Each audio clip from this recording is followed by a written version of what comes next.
Thrive within the experience that you need. Thank you. Thank you for coming out. This is a long time. We have a special guest today. We have a special guest, as I promised you guys. We have the one and only Ydondada. Thank you, my guy, for coming in today. Thank you. Appreciate it. Real quick, we're gonna get into it, man. We just wanna give me like a little sneak peek of who you are, what you're about, the kind of vibe you wanna come in today. Well, first off, I appreciate you.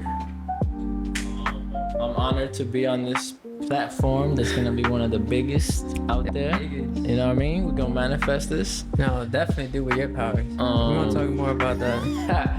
But my name is Yasir, aka Ydondada. I'm very humbled. Look me up. But I am a future massage therapist, entrepreneur, truck driver, company. Well, used to have a company owner, whatever, however you want to say it. Used to be a company owner. Let that go. And I'm also an anomaly. Look that up. Yeah. That's pretty much it. Now, for a lot of people don't know, and I'm going to put this on record, and I'm going to say it multiple times throughout my lifetime, the guy you see here before you is the guy who actually started me on my spiritual journey. And where we want to start off this beautiful story is very young, man. I remember this kid when we were 6, 7 telling me that God isn't real. And I used to be like, what do you mean God isn't real? Like, he's going to come down from the heavens one day and all that.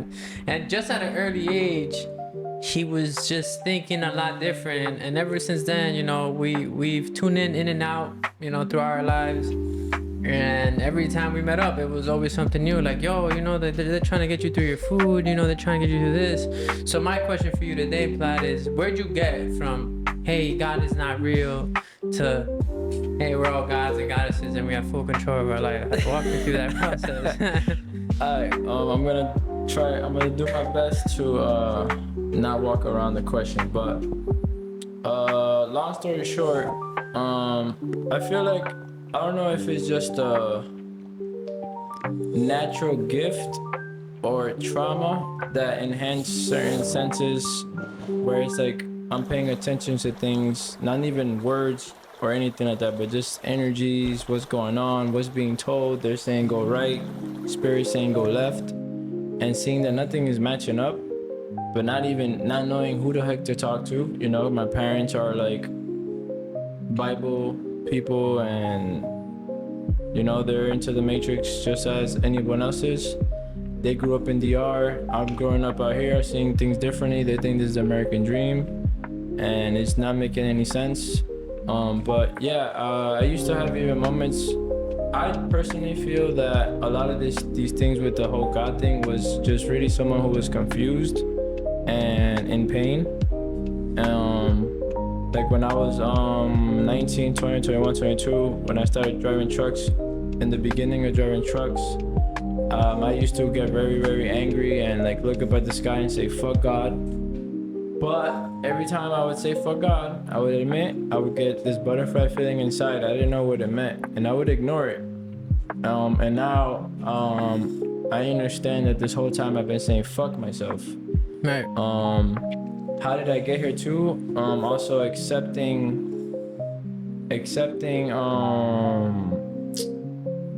just accepting spirit and seeing God's way of working, like submitting to him and asking for things and seeing it manifest.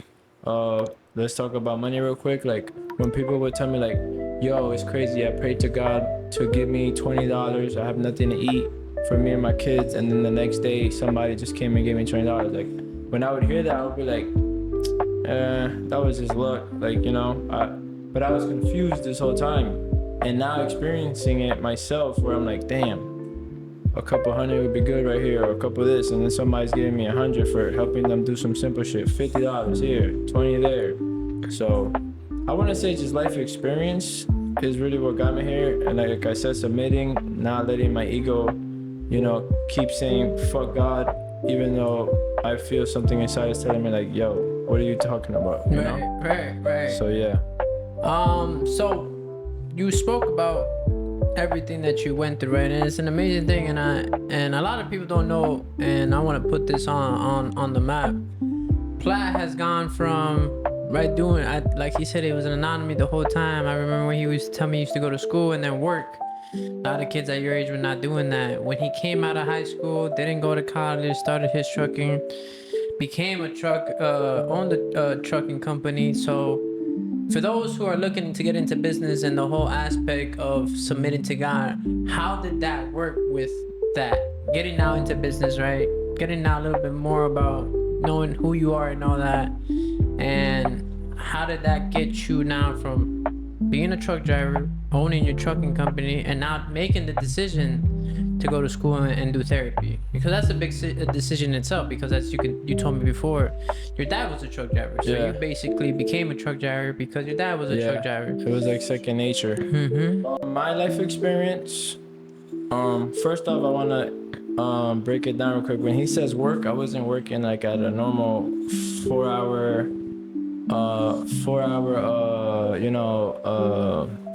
what the fuck is it called?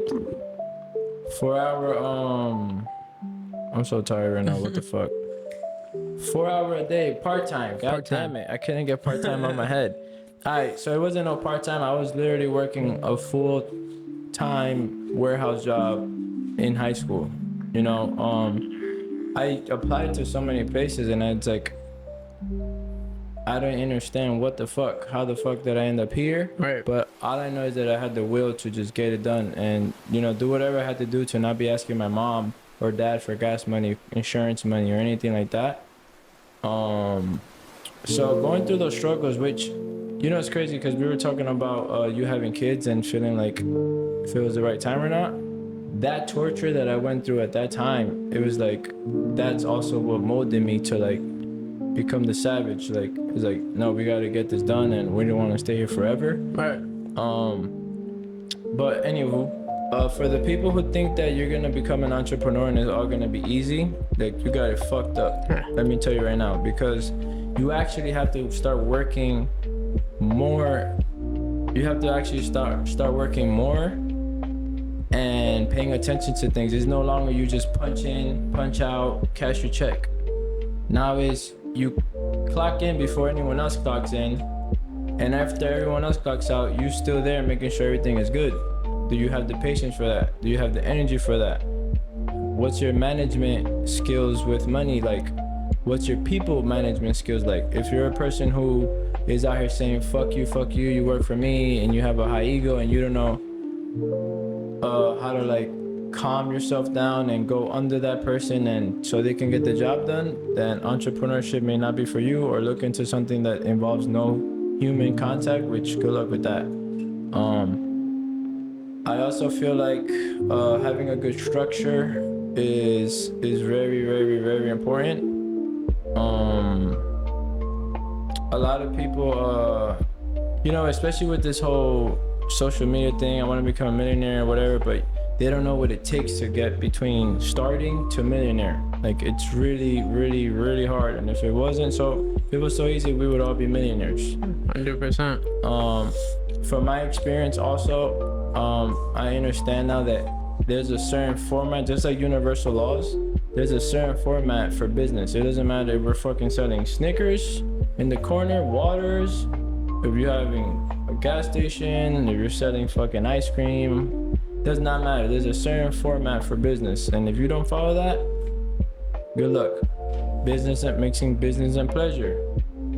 That could be sexually with a person, mixing that with the business, or that could be with hiring friends and family members where you think you're gonna go somewhere and it might not happen because there's a dollar on the table and people don't understand how to delegate that, you know?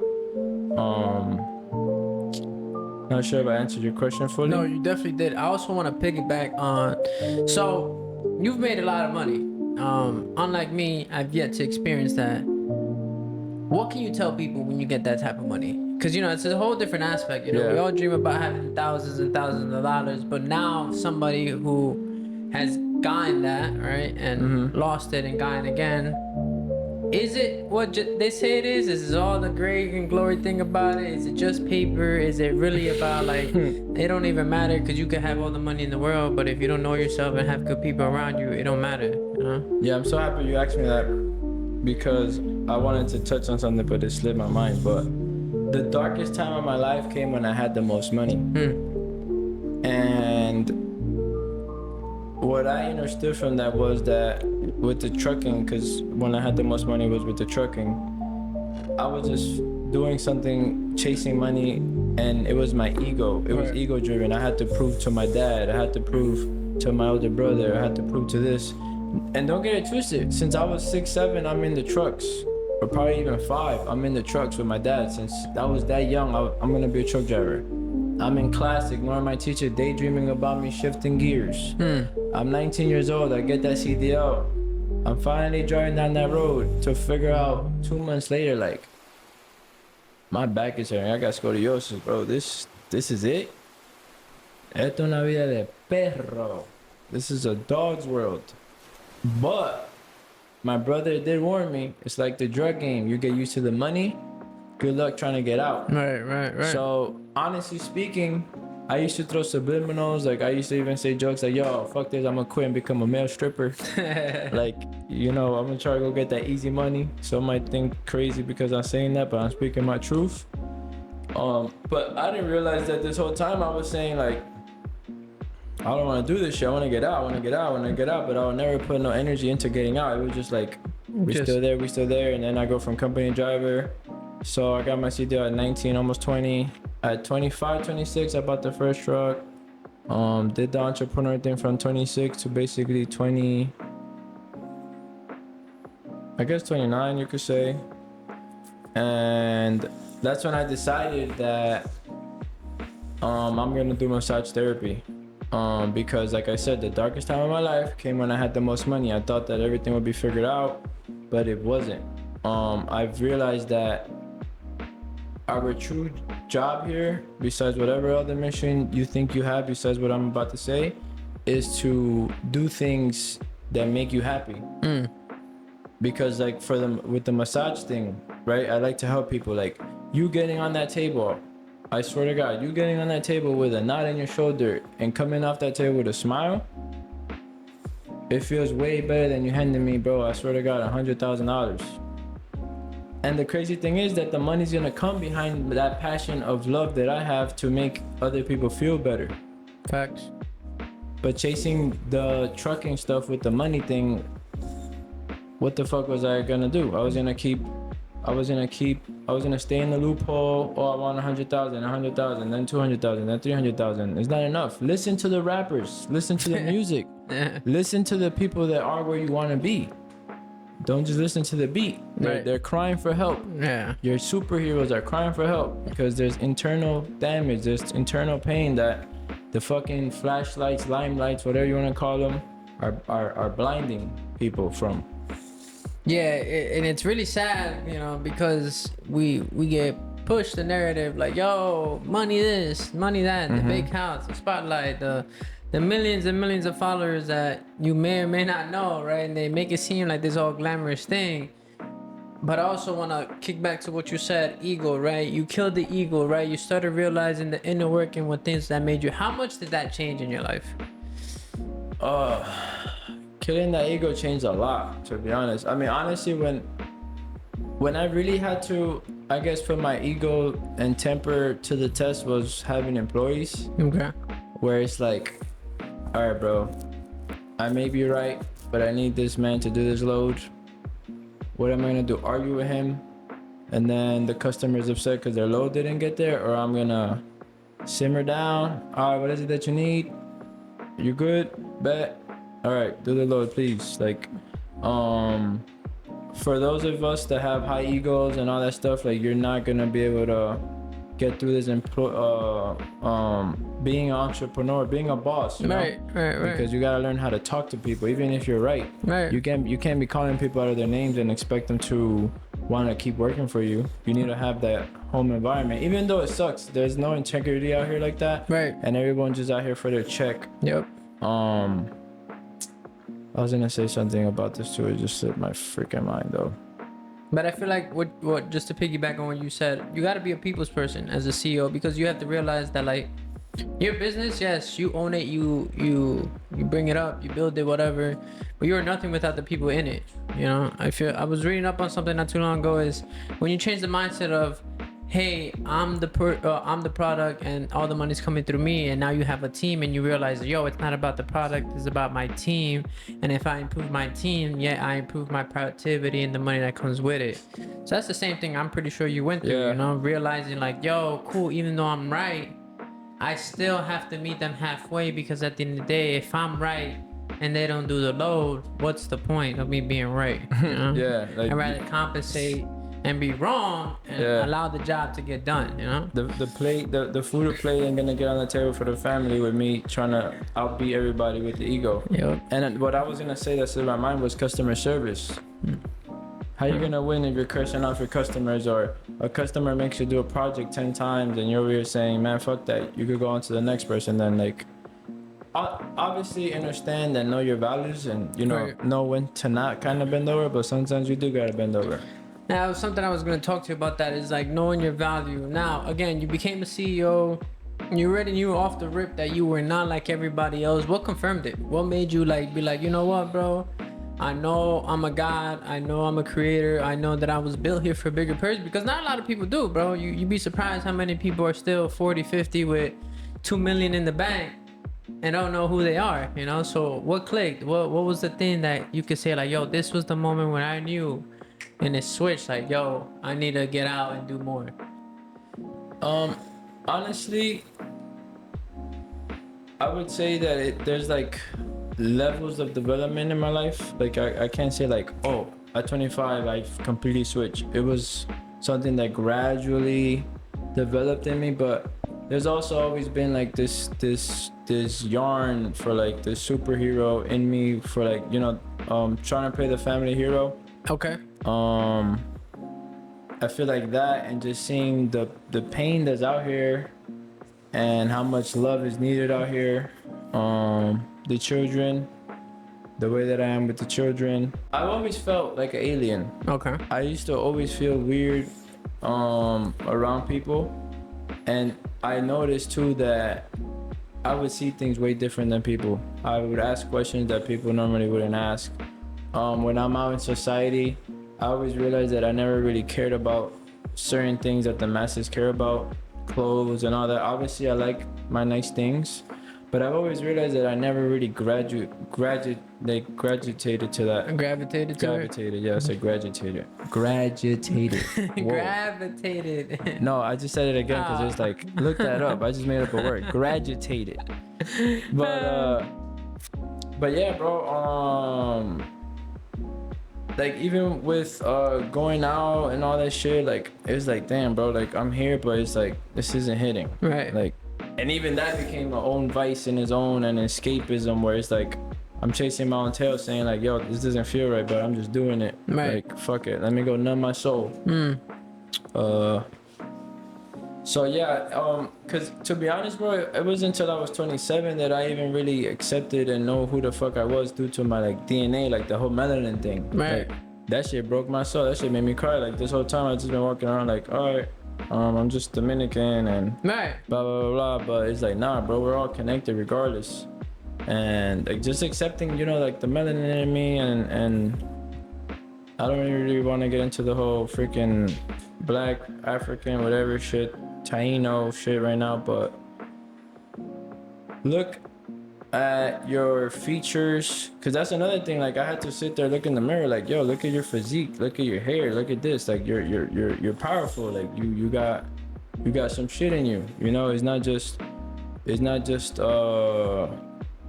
shits and giggles, you know. Right. It's not just, you know, because also too, you know, I was always one of the shorter people in life, you know. So I'm definitely like one of those underdogs. I'm very humble, which is something I was gonna say about like the whole money thing too. Like I've had moments in my life that I could have smacked people with stacks that were talking shit about money and this, and it's like, bro, I'm not gonna get off nothing with that, bro. Like, Right. I don't feel good making people feel bad. Right. Even though like I have my own assholeness to myself, and unfortunately I've hurt a lot of people too, because I didn't realize too. When I speak, I don't consider people's emotions. Right. But I'm a product of my own environment, and I'm a student of life. So, if I ever hurt you or say something you don't like, check me. But yeah, I kind of think I went in circles, but Nah, you. I mean, hey, bro. I asked you what moment hit, and I feel like that's the moment that hit. When you realize, like, you looked around, you started looking at yourself, man. You start seeing the features and all that. And I feel like one thing led to another. It went from looking who you are to figuring out where you come from to then realizing, like, yo, I'm melanin. Maybe you looked up the word melanin. Maybe you looked up anything that had to do about melanin, and then boom, that's when it hit. So now we're at the point now where you are. can I say something real quick? What happened? I'm so sorry. I also invested in myself. Okay. This was another thing because Derek Grace, I don't know if you guys know him, but Derek Grace. yeah, this is that's the guy with the tattoos in his face. Okay, that okay, his okay. kids know how to fucking Yes. bust down guns at the age of 4 and shit. But I finally clicked the link in his bio one time, and I met a lot of like-minded people that, which was around the time that my cousin passed away from cancer. Like I was like very low. That was the beginning of my own rock journey. It was crazy because I lived in Florida at that time, Right. and I ended up coming up here, and my truck broke down, and then I ended up going to a spiritual retreat for the first time with Nicole.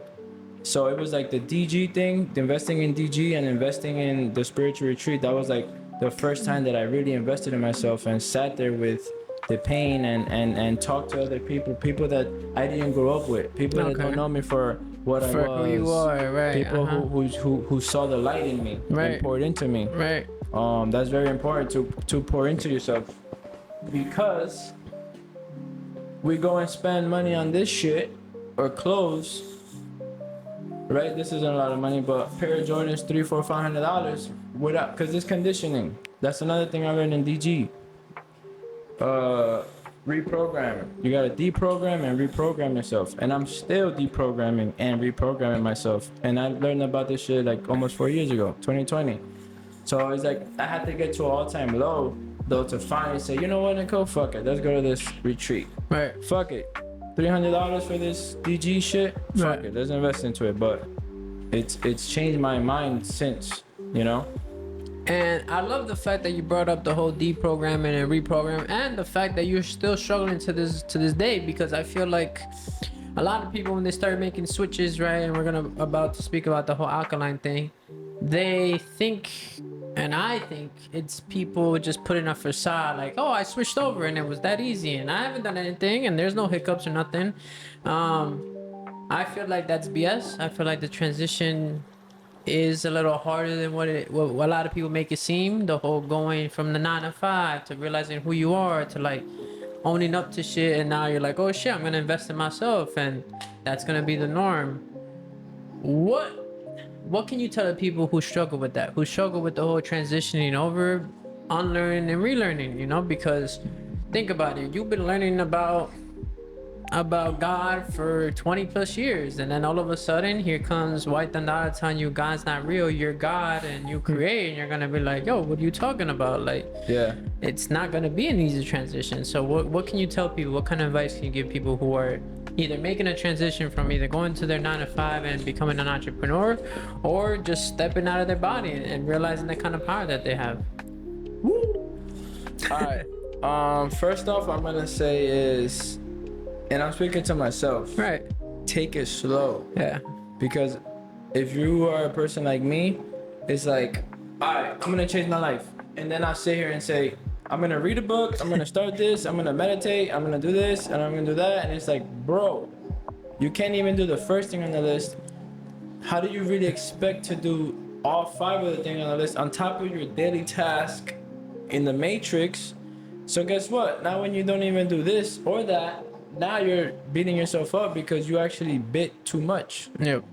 So I would suggest taking it slow, be realistic, look at yourself in the mirror, be comfortable in the mirror. Because that's the thing too about myself. Like, you could pull out the darkest page in my black book, post this shit all over social media, and I'ma laugh in your face. Right. You can't do me dirtier than I did myself. You can't talk down on me any worse than I've talked down on myself. Yeah. And a lot of people are living out here with this like fucking cage like of like, oh my god, I gotta look good, oh my god, I gotta do the makeup every day, oh my god, I gotta have the chain on, like I gotta have my hat, my fucking balls hanging everywhere I go. Right. The cars, bro, it's all a fucking facade. Like when you die, you don't take none of it with you. 100%. How is that car benefiting your family or kids if you have any? If you have kids loose flying around, you will regret it, because that's one thing about me too, that it's like a gift and a curse, but I be seeing shit like I can't like, let's say I see something with my niece and nephew or whatever, and it's like, damn, I'm going back to my mom and dad, and then I'm seeing the shit going through me, through my brother, through my sister, through them.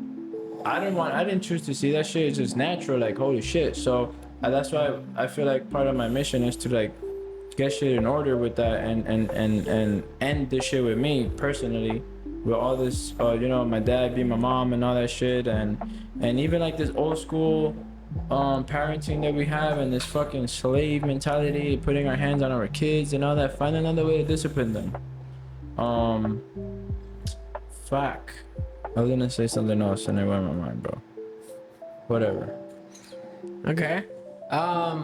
Yeah, I think also I believe in that too, man. And it's funny that you brought that up, because I was gonna talk to you about how I feel like if you're born in a year where we were born, 94, 95, like around that time period, you're born in a spot where, one, technology hasn't taken over the world yet, and two, you're in the transition of now being introduced to it and now fully into it.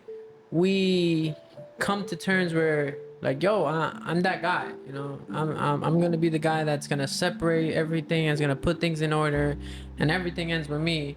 And what can you say to people who either, one, have accepted to become the chosen one, or two, run away from it? Because that is a big role. A lot of people don't really understand what the universe is asking from you, bro. You know, we're trying to put 40, 60, 80 years of trauma, you know, anger and all that into 1 year, not into just 1 year, but a couple years where you're, hey, I'm accepting all that, you know, and it ends with me, and we're gonna start a new thing with that. What can you tell the people, like, hey, embrace yourself for this or that, this and that?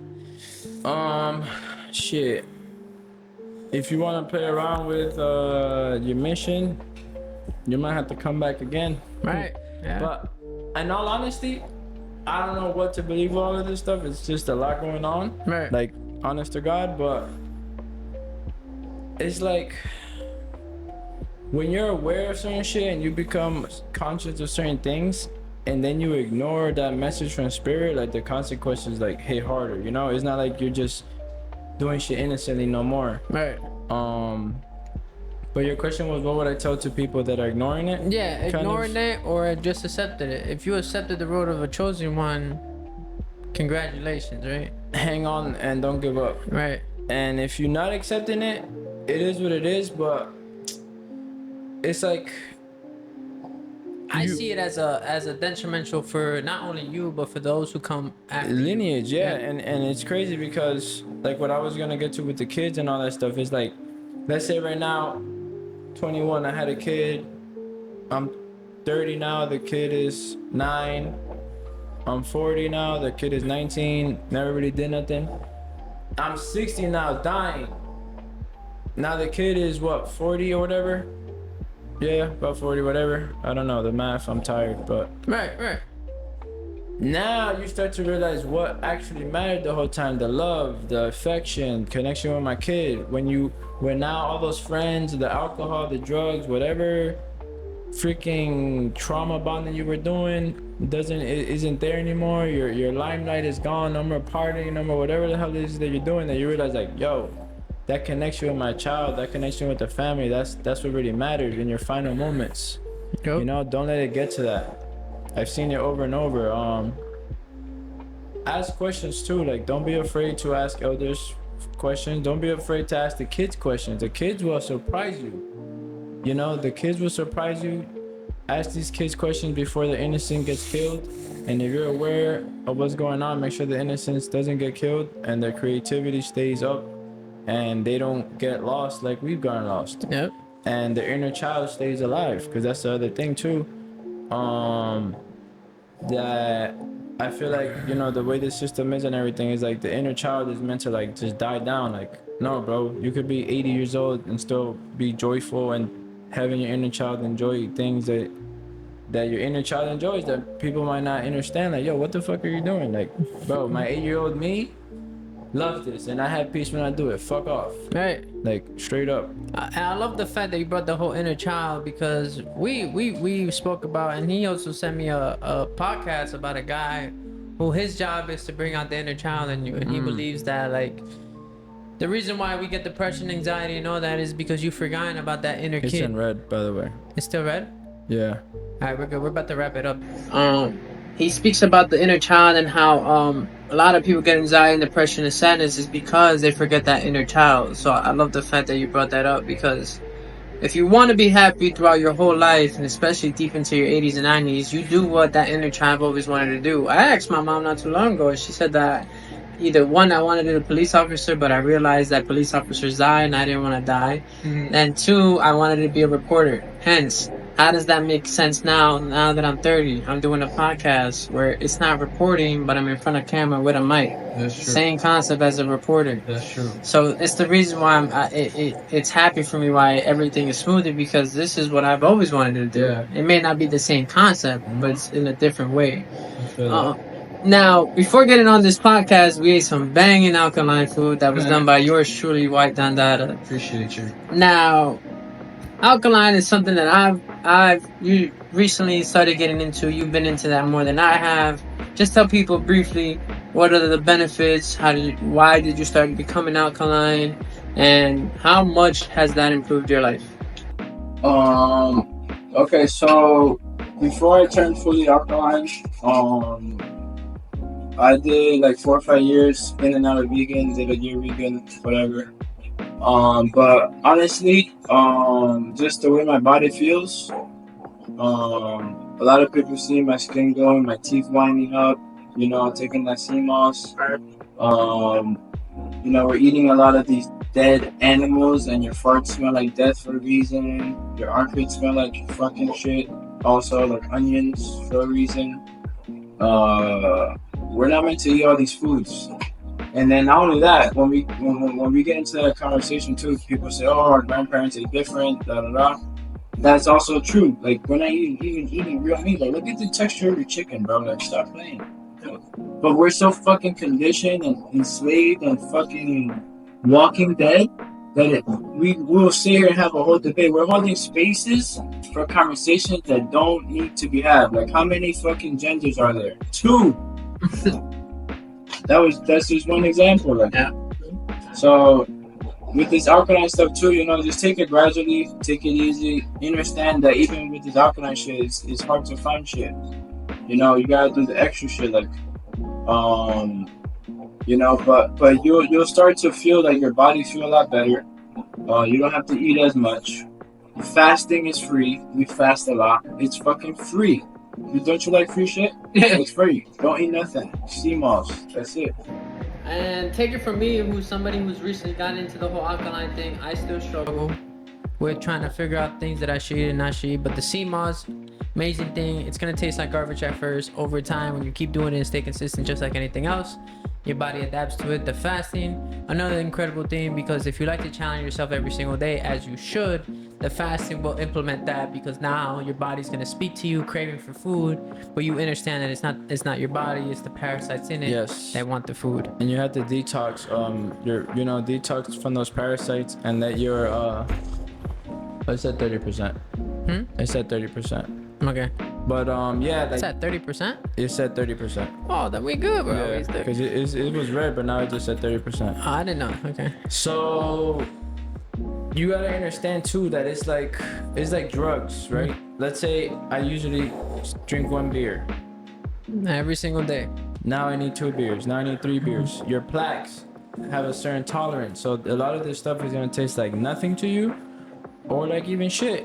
Like I used to tell Namir, like I would never be able to eat papaya by itself unless it had honey in it. Like now I can eat a papaya by itself and it actually tastes sweet because I reduced the amount of sugar that I'm eating, and now my plaques got used to it. You know, got used to not intaking none of that stuff. Like, look, pay attention to how your body reacts when you drink the Arizona, drink the Snap or whatever. Like the second that shit touches your tongue, you're like there's no difference between a drug addict and a And a sugar addict. Yeah, and a coffee FYI, addict. I'm so sorry, but it's the truth and it's gonna hurt. Being obese is a disease. 100%. 100%. You know, and that topic in itself is a whole different Yeah. topic where we could get into. And I hope it's remember definitely gonna be another time when we sit down. But Yes, that in sir. itself is crazy because you're not supposed to be big and you're not supposed to be fat Or weak And as fuck. yeah, or weak. And men, bro, Yes. jerking off and Yes. releasing so much. Like I get laughed at when I bring up semen retention. Right. You know, I'm not no fucking like guru with all this stuff. I'm not perfect, but there is a way for men to have an orgasm without releasing. 100%. You will become the next Superman if you listen and pay attention. A lot of you guys, 30% again. A lot of you guys laugh at me or whatever, but I guess that's just one of my powers that I've been in tune with myself and realized even at a young age playing baseball that when I would release my knees, it's like buckling. Yep. My knees are instantly feel weak. Yep. Like think about it. You're releasing a whole child. Yep. How much of your body's nutrients do you think is in that? Yeah. So, you know, if you want to think logical, it don't make sense. If you want to just have an ego battle, then it don't make sense, I guess. But At the end of the day, bro, you have free will for a reason. You could take whatever we said today, grasp it, double down on it, and change your life, or you could laugh at it, ignore it, and act like we're crazy. But I can guarantee you that, and this is me firsthand, everything that was mentioned today, if you take it and you do it every single day, you'll definitely be a different human being. And I hope that all this information that was brought to you today is insightful. You see value of it. Once again, thank you, Platt, for tuning in.